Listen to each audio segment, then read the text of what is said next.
And fans కోసం ఒక picture.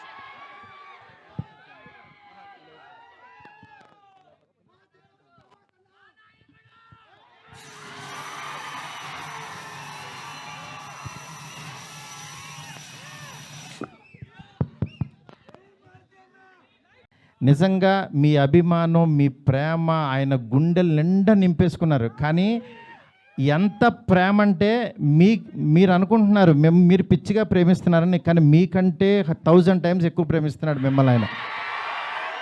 ఆయన కనపట్లేదని ఏదో చిన్న డిసప్పాయింట్ ఉండొచ్చు, కానీ మీకు బెస్ట్ ఇవ్వడం కోసం రాత్రి పగలు ఎంత తాపత్రయపడతాడో నేను కళ్ళారా చూస్తున్నాను. ఆయన ఏది లెక్క చేయరు అసలు. అంటే ఆయన హెల్త్ అని కానీ ఇది కానీ రాత్రి 2ంటికి 3ంటికి వాయిస్ మెసేజ్లు, డార్లింగ్ ఇది ఓకేనా, ఇది బాగుందా, ఏంటి ఇంత పిచ్చేంటి అనుకుంటాను నేను. మంచి సినిమా ఇవ్వాలి, మంచి సినిమా ఇవ్వాలి. నా అభిమానులు మామూలు అభిమానులు కాదు డార్లింగ్, వాళ్ళు ప్రాణం పెట్టేస్తారు డార్లింగ్ అంటాడు ఆయన. అలాంటి అభిమానుల కోసం యాక్చువల్గా మేమిద్దరం కలిసి ఒకటే అనుకున్నాం, డార్లింగ్ వింటేజ్ డార్లింగ్ చూపిద్దాం ఒకసారి. మీ టైమింగ్ ఒకటి ఉంటుంది, ఆ టైమింగ్ని మళ్ళీ ఒకసారి బుజ్జిగాడిని మళ్ళీ టచ్ చేద్దాం. మళ్ళీ ఒకసారి పాన్ ఇండియా బుజ్జిగాడు ఎలా ఉంటాడో రాద్దాం, అలాంటి తీసుకెళ్దాం, ఈ జోనర్ ఎంచుకుందాం అని చెప్పి. అలా చాలా అంటే హీరోయిన్స్ లేక డ్రైగా ఉన్న ఆయన లైఫ్కి యాక్చువల్గా ఒకళ్ళు కాదు, ఇద్దరు కాదు, ముగ్గురిని పెడదాం. ఆయన యాక్చువల్గా సరదాగా డార్లింగ్ ఒక ఇద్దరిని పెట్టగలవా అన్నారు. అంటే ఆయన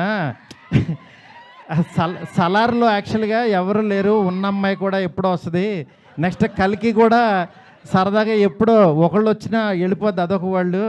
నా లైఫ్ అంతా ఆది పురుషు చూస్తేనే సీతాదేవి ఆవిడెక్కడో ఉంటుంది, ఆవిడెక్కడో ఉంది, కానీ నా దగ్గర నా ఇంట్లో ఎవరు లేరు డార్లింగ్, ఒక ఇద్దరిని పెట్టగలవా అన్నారు. ఆయన అన్న మాటకి నేను పైనుంచి కింద చూసే, డార్లింగ్ మీ రేంజ్కి ఒక ఇద్దరేంటి, ముగ్గురిని పెడతానన్నా. అలా యాక్చువల్గా ముగ్గురిని తీసుకెళ్ళి ఒక హర్రర్ కొంపలో పెట్టి రొమాంటిక్ ఫ్యాంటసీ. నేను చెప్తున్నాను, నేను ప్రామిస్ చేస్తున్నా ఈరోజు ఇది జస్ట్ టీజర్. ఈ వరల్డ్ ఎలా ఉంటుందో మీకు జస్ట్ చూపించామంతే. ఇది trailer cinema you can't imagine, I'm telling. ఎందుకంటే నేను యాక్చువల్గా యాజ్ ఏ ఆర్టిస్ట్గా ఇందాకడ ఒక థియేటర్కి కట్అవుట్ పెట్టారు, అదే థియేటర్ దగ్గర చిరంజీవి గారి యాక్చువల్గా బ్యానర్స్ కట్టేవాడు నేను, పెయింటింగ్స్ రాసి. అంటే నేను ఆర్ట్ బ్యాక్గ్రౌండ్ నుంచి వచ్చా, రోడ్డు మీద బొమ్మలు వేసుకున్న దగ్గర నుంచి వచ్చా. నా ఆర్ట్ని 2D యానిమేషన్ చేశా, 3D యానిమేషన్కి వెళ్ళా. అలా చివరికి యాక్చువల్గా ఒక హాలీవుడ్ కంపెనీతో వర్క్ చేసే స్థాయికి వచ్చాను ఈ సినిమాతో.